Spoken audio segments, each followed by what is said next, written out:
જય શ્રી કૃષ્ણ. પ્રિય વૈષ્ણવજનો, આજે આપણે પુષ્ટિ સત્સંગ સાગર ચેનલમાં આવતીકાલના ઉત્સવ એટલે કે રૂપ ચતુર્દશ તથા દીપાવલી, તો શું એનો ભાવ છે અને પ્રભુ હટડીમાં એટલે કે દુકાનની અંદર બિરાજીને કઈ રીતે મેવા મિષ્ટાન વેચે છે એના વિશે સત્સંગ કરશું. એ પહેલાં જો આપે પુષ્ટિ સત્સંગ સાગર ચેનલને સબસ્ક્રાઈબ ન કરી હોય તો સબસ્ક્રાઈબ કરો તથા અન્ય વૈષ્ણવ મિત્રોને શેર કરો, જેથી કરીને સત્સંગના નવા નવા વિડીયોઝ તેમને સુધી પણ પહોંચી શકે. હવે આવતીકાલે બે ઉત્સવ ભેગા છે અન્નકૂટના આગલે દિવસે. તો તિથિ અને જ્યોતિષ અને સંયોગનો યોગ જોતા આ બંને ઉત્સવો કાલે છે. તો એમાં પહેલું રૂપ ચતુર્દશી. તો નંદાલયમાં પ્રભુને વહેલા જગાડીને અભ્યંગ સ્નાન કરાવાય છે. તેમાં તહેવારો નિમિત્તે વ્રજભક્તોની ભાવના છે. એટલે કે પ્રથમ સ્ત્રી મસ્તકેથી દીવલા વાળી તેમજ અધેડાના દાંતણ, માટીનું ઢેફું ઇત્યાદિ ઉતારીને પછી તિલક અક્ષત કર્યા બાદ ફૂલેલ આંબળાથી સ્નાન કરાવાય છે. અમુક સામગ્રી અંગીકાર કરાવાય છે. શૃંગાર પણ ભાવાત્મક રીતે ધરાવાય છે. તો રૂપ ચતુર્દશીના દિવસે પ્રભુ નિત્યથી વહેલા એક પ્રહર વહેલા જાગે. ઘંટાનાદ થયા પછી જે બધી આપણે મંદિરોમાં કે હવેલીઓમાં દર્શન કરતા હોય તો જ્યાં પાદુકાજી બિરાજતા હોય તો તેની સેવા થાય છે. પછી ઠાકોરજીના સ્નાનનો થાળ પધરાવી તેમાં બિરાજવાનો પટ્ટો પધરાવે છે. ઉપર કુમકુમનો સાથિયો, ઉપર લાલ વસ્ત્ર ચોવડું બિછાવી. તો આ રીતે અભયંગની તૈયારી થાય છે ત્યાં. અને હજી તારા હોય ત્યાં જ અભ્યંગ થઈ જવા જોઈએ.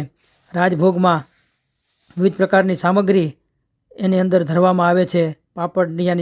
પાટિયાની સેવ, પાપડ, ગુંજેના કચરિયા, દહીંવડા, અનસખડીમાં દૂધ પુવા, ગુંજા, સુહારી, ઘેવર, વિવિધ પ્રકારની સામગ્રી આવે છે. અને કીર્તન પ્રકાર પણ એટલો તેમાં વિશિષ્ટ રહેલો છે. અને પછીના આજે બપોર પછી પણ દીપોત્સવનો ઉત્સવ બેસી જાય છે રવિવારે. એટલે ઠાકોરજીને હટડીની સજાવટ થાય છે. અને તેની અંદર હાટ એટલે કે દુકાન જેવું શયનભોગની અંદર હટડીની બિછાતમાં બાકી વસ્તુ સાજી તૈયાર રાખવી. શયનભોગ સરાવી ને ચોકી ઉપર બંગલામાં ઠાકોરજી બિરાજે. કાચના બંગલા હોય છે હટડીની અંદર. કાન જગાય ને ચોપાટ ખેલ. નંદાલયમાં હટડી એટલે કે કાચના સોનાના બંગલામાં બિરાજતા પ્રભુની ઝાંખી દીપકોની રોશનીમાં અતિ અલૌકિક થાય છે. તેના અનુસંધાનમાં ઇન્દ્રિયાગ ભંગનો પ્રસંગ પણ પ્રસિદ્ધ છે. એટલે કે નંદાલયમાં હટડી હાટ એટલે બજારની સુંદર ભાવાત્મક સજાવટ કરી તેમાં સોનાના ત્રાજવા ને ચાંદીના કાટલા મુકાય છે. કારણ કે વ્રજ ભક્તોને ચીજ વસ્તુઓ પ્રભુ જોખીને આપે છે. એ ભાવથી હટડીના દર્શન કરાય છે. અને તે બધી જ વસ્તુઓનો અન્નકૂટ ઉત્સવમાં ઉપયોગ કરવા માટે લેવાય છે. એ ભાવ છે. એ જ રીતે કાન જગાય ગાયો સહિત ગોવર્ધન ઉત્સવ અને અન્નકૂટ ઉત્સવમાં ભાગ લેવા આમંત્રણ આપે છે. એટલે શણગારેલી ગાયોના જૂથને લઈ ગોવાળિયાઓ મંદિરના ચોકમાં આવે છે. તેને કાન જગાઈ કહે છે. વ્રજમાં રાત્રે ગોવર્ધનની પરિક્રમા થાય છે. અમાસની રાત્રે વ્રજમાને મેવાડમાં જુવા એટલે કે ચોપાટ ખેલવાની પણ રહસ્યમય પ્રથા છે. તે મુજબ રાત્રે મંદિરમાં ભીતર ચોપાટ ખેલવાની અતિ આકર્ષક, સુંદર ને ભાવાત્મક સજાવટ થાય છે. ત્યાં રાત્રે શ્રી સ્વામિનીજી સખીઓ સહિત પ્રભુને ગોપ સખાઓ સાથે જુવા ખેલે છે. ને ત્યારે અંતરના અખંડ દીવા ચાલુ રહે છે. ત્યાં ભેટ મૂકવાની પ્રથા પ્રમાણે બંને તરફ ભેટ મુકાય છે. રાત્રે હટડીની સજાવટના મંદિરમાં આખી રાત એ સજાવટ રહે અને વહેલી સવારે મંગળા દર્શન પહેલાં તે સજાવટના દર્શન કરી શકાય છે. સર્વ માન્યતા પ્રમાણે આસો વર્ષના 3 અને 9 વર્ષના 2 દિવસો મળીને જે 5 દિવસો થાય તેને એક શબ્દમાં દિવાળી એટલે કે દીપાવલી કહે. દીપોનો તહેવાર હોવાથી દીપોત્સવ કહેવાય છે. આસો વદ એકાદશી અને કારતક સુદ બીજ સુધી મંદિરમાં ચોક એટલે કે તુલસી ક્યારો બગીચામાં દરવાજા ઉપર, હાવડાના ચોટમાં અને ગૌશાળાની છત ઉપર મંદિરમાં પ્રભુ સાનિધ્યમાં કલાત્મક રીતે મનોહર દીવાઓ પ્રગટાય છે.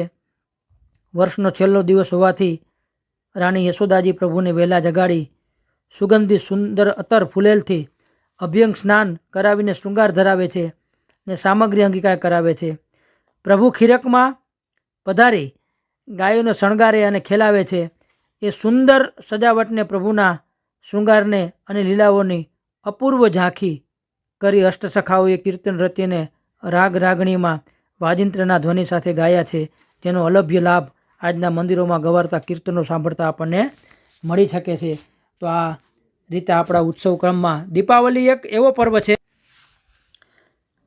આપણે ત્યાં ઉત્સવોમાં દીપોત્સવ ને ઉત્સવોનો રાજા માનવામાં આવે છે.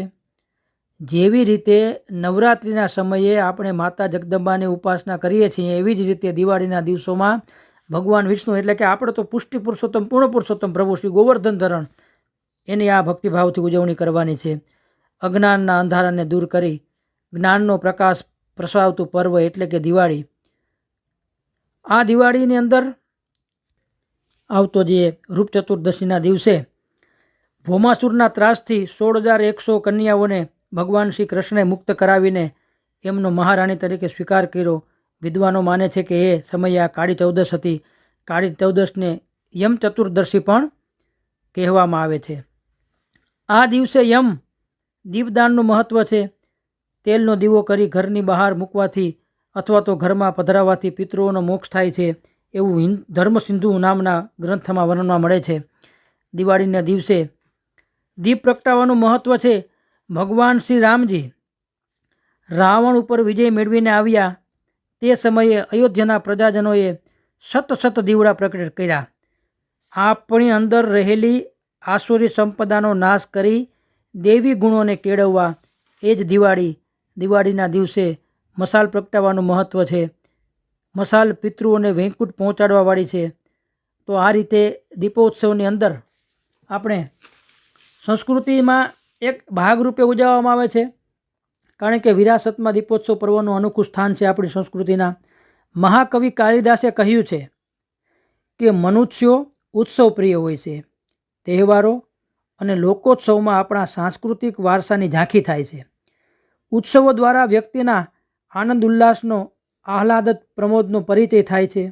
ધનતેરસથી માંડીને ભાઈબીજ સુધીના 5 દિવસોમાં આવતા 5 પર્વો એટલે કે પંચપર્વા એ ભારતીય સંસ્કૃતિનું પંચામૃત છે. પુરાણોમાં દિવાળી પર્વની તથા દીપદાનની શાસ્ત્રીય ચર્ચા કરવામાં આવી છે. લોક વ્યવહારમાં આસો વદ બારસ વાઘ બારસથી શરૂ કરી કારતક સુદ બીજ સુધીના 6 દિવસોનો આ મંગલ પર્વ ગણાય છે.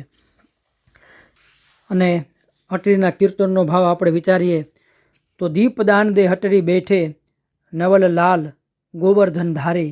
ઠાકોરજી સરસ મજાની સુંદર દુકાનની સજાવટ કરીને બેઠા છે મીઠાઈની. દોહરી પાંત બની દીપન કી વ્રજ શોભા લાગત અતિ ભારી. ફરતીકોર જગમગાતા એવા દીવડા શોભી રહ્યા છે. તેસેય બને નંદ કે નંદન તેસી બની રાધિકા રાની. ગ્રહ ગ્રહ તે આઈ વૃદ્ધ સુંદરી માત યશોદા દેખ સિંહાની. ભાત ભાત પકવાન મીઠાઈ લે લે ગોદ સબન કી નાબત. બધાની ગોદ ભરે છે. ભાત ભાતના મીઠાઈ પકવાનની સજાવટ કરેલ છે દુકાનમાં. આરતી કરત ન્યોછાવર ફિર ફિર મંગલ ગીત ગવાવત. ઉઠ કર લાલ ખીરક में आए टेर टेर सखा सब बुलाए. श्री विठ्ठल गिरिधरन लाल ने सब कान गायन के कान जगाए.